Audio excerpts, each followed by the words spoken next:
Okay, this is, I believe, the fourth video for week 4 of English 1213. I'm not going to go through these PowerPoints with you. I think that that's your responsibility to do that. But if you are writing the outline, this one takes you through what to do. The next one is writing your thesis statement. The next one is how to identify common ground. And for me, that's probably the most useful one because I think in my past experience of teaching this argument, this can be very hard for students to do. So I say I'm not going through it, but I mean, it really does. It's telling you what section of the argument it is. And I think there's just some good advice. Look for your own biases and keep them in check. I mean, that can get in the way of all of us arguing effectively as if we show our own biases and in our writing. So you have to really think about being objective. It actually goes through 3 types of disagreements of value, policy, and fact. And I just think it gives you a context for how people would achieve common ground. So I'm not going to go through the whole thing, but I think it's just such an important PowerPoint for you to look at. So please make sure you're making the time for that. Remember, we're not in a lecture class. I would pull this up on the screen and show you if we were in class. But for the sake of moving through everything you need to know this week, just make sure you take time to do that.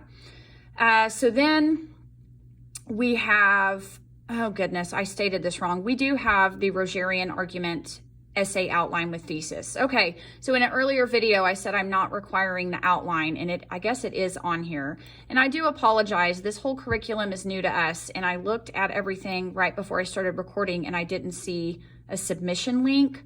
So either I didn't scroll down far enough, or I'm just going crazy. So please bear with me. So your first assignment hopefully isn't too terribly hard. It's to modify your annotated bibliography. And, you know, that's why it's not worth 30 points again, because you've already done some of the work. So it does give you some very specific instructions, but this time your goal is to educate yourself about the alternative and opposing perspectives of your issue.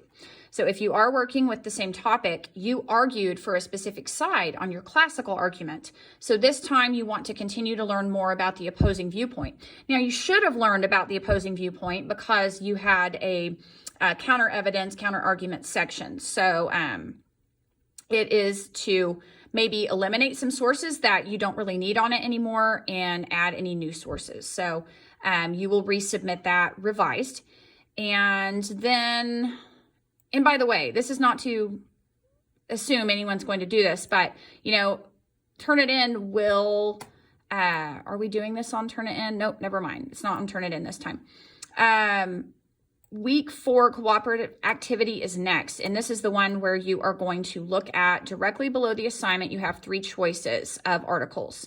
So you're going to choose one, and then you are going to do a post answering these 7 questions. And we've done this before. When we did this with the classical argument, we did this on week 2, where you could choose a TED Talk, or you could choose my sample classical argument, and then you analyzed how well the person did or carried out the parts of a classical argument. This time, you're going to analyze how well the person carries out the 7 phases of a Rogerian argument. So you are just answering those questions. Do not do an attachment. Just type into the text box so it goes faster for me.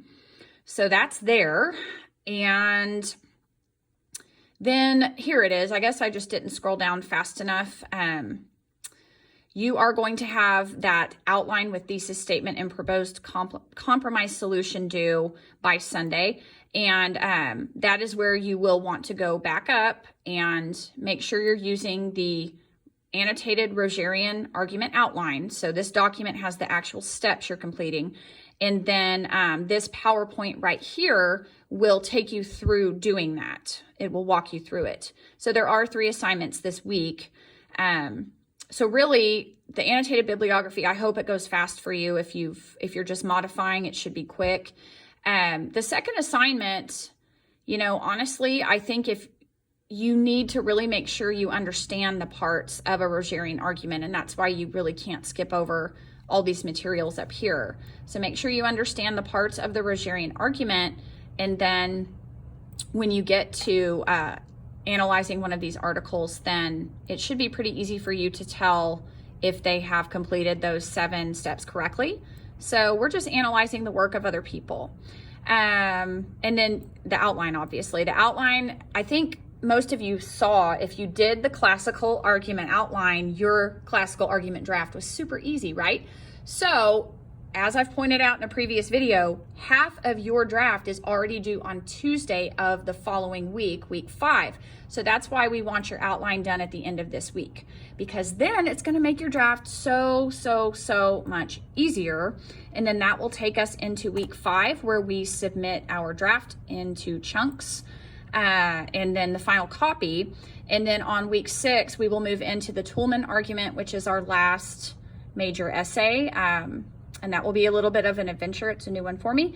And then, I mean, we'll wind right down to be where we are almost done. And just a reminder at this point that we are heading into also a point where there's a break around Thanksgiving time. So after week 5, when we end the Rogerian argument, there will be a week-long break for Thanksgiving. So if you have any questions about any of the materials on week 4, please reach out to me, and we will see about scheduling a Zoom meeting again if anyone has any questions coming up sometime during week 5. So probably between weeks 4 and 5. So anyway, we will talk to you guys soon, and again, reach out if you have any questions.